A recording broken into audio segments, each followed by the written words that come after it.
thirsty terrorist group of all time. Anyway, a group that engages in bi-weekly beheadings of U.S. citizens and brags about it on Twitter. Bobby Ghosh is the managing editor of the online news site Quartz, and Arsalan Iftikhar is the senior editor of the Islamic Monthly. Gentlemen, you know what I'm talking about. Anyway, I want to begin with this remarkable NBC report which found and interviewed an American who pledged his alliance to ISIS, then traveled to the Mideast to join up. He was turned away at the Syrian border by Turkish officials and was arrested on an unrelated weapons charge upon his return to the U.S. But if you're looking for a portrait of an American traitor, this is not what you'd expect. Dan Morgan is 44. He grew up in suburban North Carolina.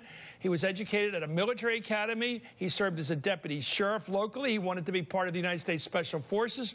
He was raised Roman Catholic. Then in a stunning and haunting transformation, if you will, his allegiance went from serving his country to very much opposing it. NBC's Richard Engel secured that interview with Morgan through a freelance journalist while Morgan was in the Mideast this summer. Here's Morgan. Someone has to defend Islam, and somebody has to defend innocent Muslims. I purchased a ticket with the intent of entering to Syria, either joining up with medical and food aid convoys or directly with Islamic State. Colleagues and law enforcement officials describe an angry man struggling to fit in and finding a cause in radical Islam. This is it. This is the path. And this is the way you're going to go. A push came from being mistreated by people around me who didn't share the views I had. I think there's a strong possibility that they'll charge me with supporting terrorist organizations and participating in terrorist activities. Bobby Ghosh, what do you make of his explanation? Is it illiteracy on his part? He doesn't understand the religious and terrorist purposes of the Islamic State, or is he of sound mind and body, knows exactly what he's doing? Where are you on this? Well, Chris, the Americans who went to Syria 3 years ago and didn't know very much about ISIS, many of them were going there to fight what they saw as the good fight, the fight of ordinary Syrians being oppressed by a dictator who was killing tens of thousands of them. And at that time, the distinctions between ISIS and the other groups was not clear. But if you've gone to Syria in the past year, when we've had a very full, clear view of who ISIS are and what they're doing, well, then you're somewhere in the spectrum between stupid and psychotic. And I suspect that Mr. Morgan is much more close to the stupid part than the psychotic part. Let me go to Arsalan, your view of this. All we have here is the interview. We have the guy's background, Roman Catholic in the Carolinas. You could call him a misfit, but I don't want to get into this Soviet technique of the old days of every time you disagree with somebody, you call them a mental case. He may be uninformed. A lot of people are uninformed on all kinds of things. What do you make of him? Well, Chris, you know, he sort of fits the profile of what experts in the last few years have come to call, quote-unquote, the new jihadi cool, which is essentially a global street gang that, you know, tries to recruit disenfranchised people, normally in their younger years, in their 20s to 30s. Don Morgan's a little bit of an outlier at age 44.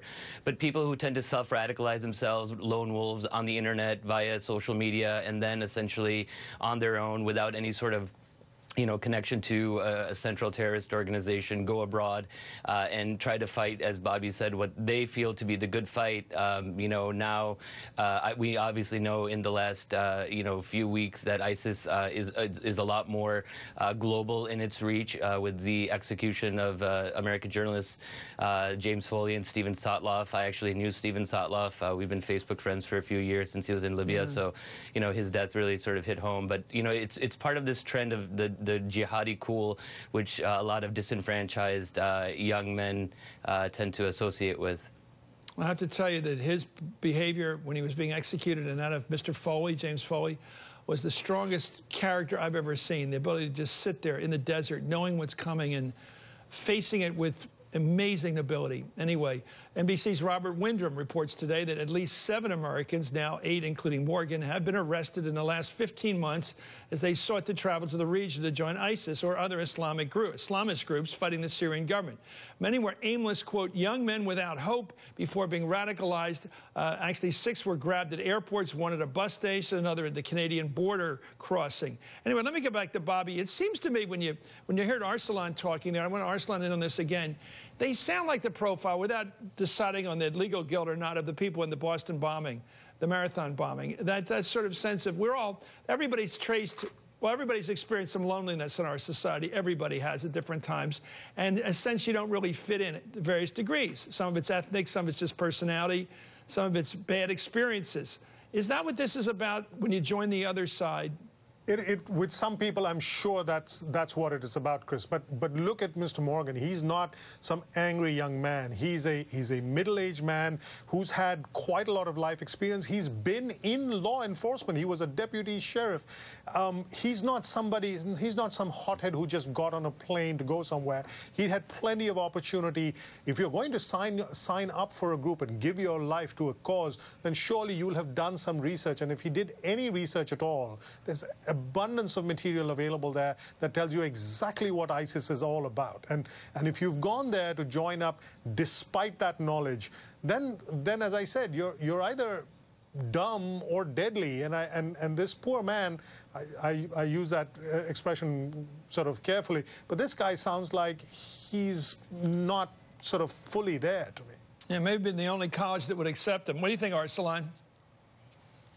Yeah, you know, Chris, I think it's important for your viewers to keep in mind that the Islamic State is about as Muslim as the Lord's Resistance Army or the Westboro Baptist Church is Christian.